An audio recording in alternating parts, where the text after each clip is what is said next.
কান্না কেন? কে তোমার পাছায় আগুন লাগাইছে? বাঘ আইসা আমার মুরগি লয়ে গেছে রে। বাঘ আইছে আমার মুরগি লয়ে গেছে রে। দিদা চিন্তা নাই, তোর মুরগি আনমুই আর তোর বাঘের পাছায় আগুন লাগায় শান্তি আন। ওই বাঘ, শালা বাঘ, আজকে তোর পাছায় আগুন না লাগাইছি তো আমার নাম হালকো না। তুই আমার দিদার মুরগি নিছস, এখন তোর কোনো বাচন নাই। ওই পাগলা ভাল্লুক, আমার রাস্তা থেকে সাইড হ, নইলে তোর নুঙ্কু কাইটা হাতে ধরাই দিমু। দিদার মুরগি নিয়ে বাঘ আমার মাথা নষ্ট করেছে। এই ভাল্লুক, এবার চল, আমাকে ওই পাগলা বাঘটারে খুঁজে দে। ঠিক আছে হালক ভাই, চলো। বাঘ রে, আমি আসতেছি, তোর পাছায় আগুন লাগাবো।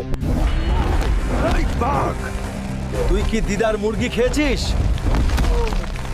ওই শালা বাঘ, দিদার মুরগি খাইস, এখন তোর পাছা ভাঁজ করে দিমু। আয় শালা, আজকে দিদার কাছে তোরে টাইনে নিয়ে যাবো। দিদা, তোমার মুরগি চোররে আমি ধরছি, তুমি দাঁড়াও, আমি এখনই আইতাছি। হাল্ক, এতদিনে একটা কাজের কাজ করেছিস।